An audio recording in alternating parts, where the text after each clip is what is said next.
The chapter Black saga begins when Yusuke and his team are approached by a group of agents from the spirit world, who inform them of the existence of the powerful and mysterious figure known as Shinobu Sensui, who has been gathering individuals with extraordinary spiritual powers to help him carry out his plan. Eventually, it is discovered by the team that Sensui used to be a spirit detective, just like Yusuke, and that he stole a tape from the spirit/underworld that displays all the greatest atrocities committed by mankind, which is known as Chapter Black, hence where the arc gets its name. The arc forces the characters and the viewers to grapple with difficult moral dilemmas, and culminates in a final showdown between Yusuke and Sensui, in which the fate of the world hangs in the balance. What follows will be a deep dive, to the best of my ability, into the central dilemma of Chapter Black. Will Yusuke Urameshi be a misanthrope or merely an outsider to humanity? The anime does such a solid adaptation of the manga for this arc that it will not be featured in our series currently running on Yu Yu Hakusho of what did and did not work. Stay tuned and subscribe for part 3 of that video where we cover the Three Kings arc. And before continuing the video, I'd like to announce that Weeb Revolution has relaunched our Patreon page. Our channel remains sponsor free and any donation will help us continue to output the content that you want to see. Yusuke the Misanthrope? Misanthropy is a word meaning a dislike of humankind, and it comes from a combination of the Greek words misos, meaning hating, and anthropos, meaning man. Therefore, it stands to reason that in order to understand the main antagonist of the arc, and thus the arc itself, we must first understand what makes up both the motion of hatred and the nature of man. Hatred is defined as an intense dislike or ill will towards someone or something. However, I would contend that it goes beyond simply this. What separates hatred from other emotions is a mix of bitterness, an emotion that stems from a sense of betrayal and fear. Fear of the harm someone or something can do to someone or something you love. To quote the YouTube channel The Vile Eye, it's easy to think of hate as the opposite of love. After all, love is the expression of your intense feelings and affections for someone or something, and hatred seems to be the exact opposite. But you have to consider that no one begins to hate something or someone without loving something or someone else just as much, which makes hatred a corruption of love, rather than its opposite. It makes sense to ask if Yusuke could become like Sensui, a former spirit detective who turns his back on humanity and embraces misanthropy. After all, hate is often completely justified, and this is definitely true in Yusuke's case, given his own parents have failed him miserably, on top of the school system and society in general.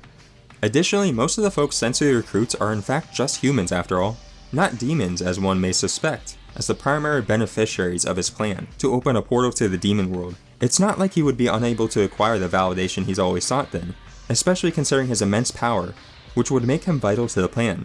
What it came down to, in the end, is the fact that Yusuke is in fact an outsider, not a misanthrope. Yusuke the Outsider. Yusuke is a character with no real identity, outside of being a punk at the start. Sure, he may be the coolest punk around, but he is a mere punk nonetheless. He has a neglectful mother, is not particularly smart or dumb, and his only real talent is fighting, so he gets into fights quite a bit. Given that quickness to aggressive behavior is not a trait valued by society, outside of certain sports contexts, Yusuke is looked down upon by others, and lectured by his teachers constantly. The one person he's on good terms with, Keiko, he feels he's not worthy enough to be around, as in his mind he will only cause her trouble.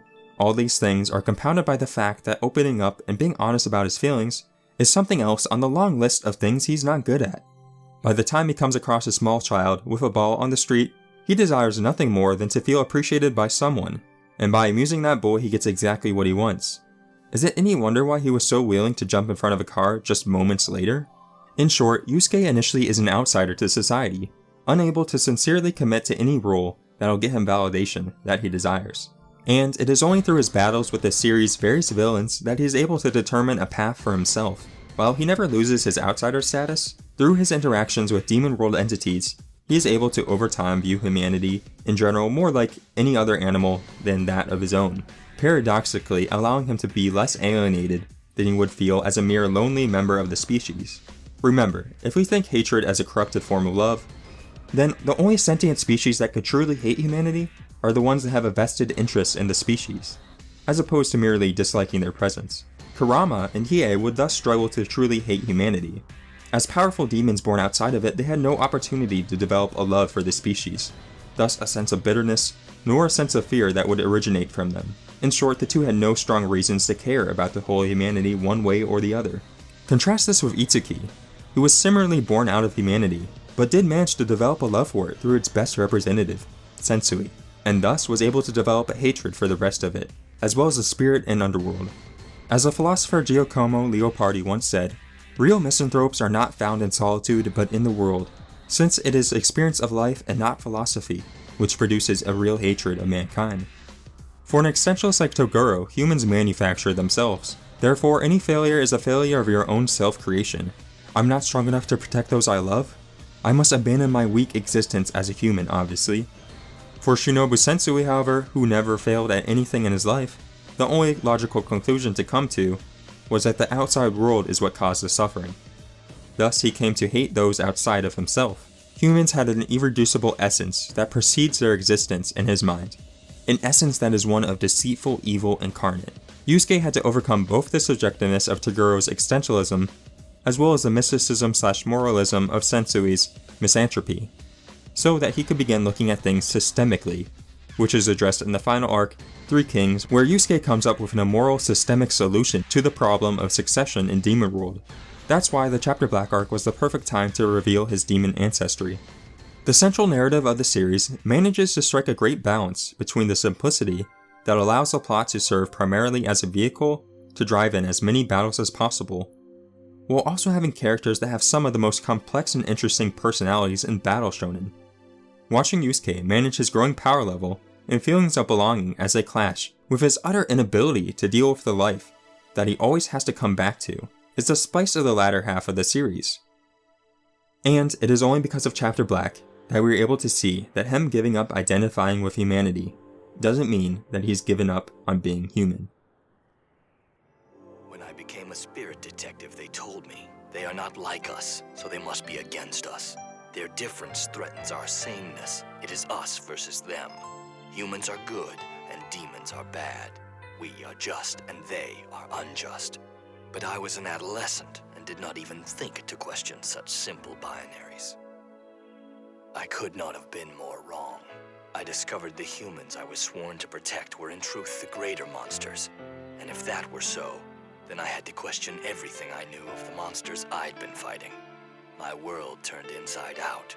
The truths I'd held to be irrefutable were all inverted.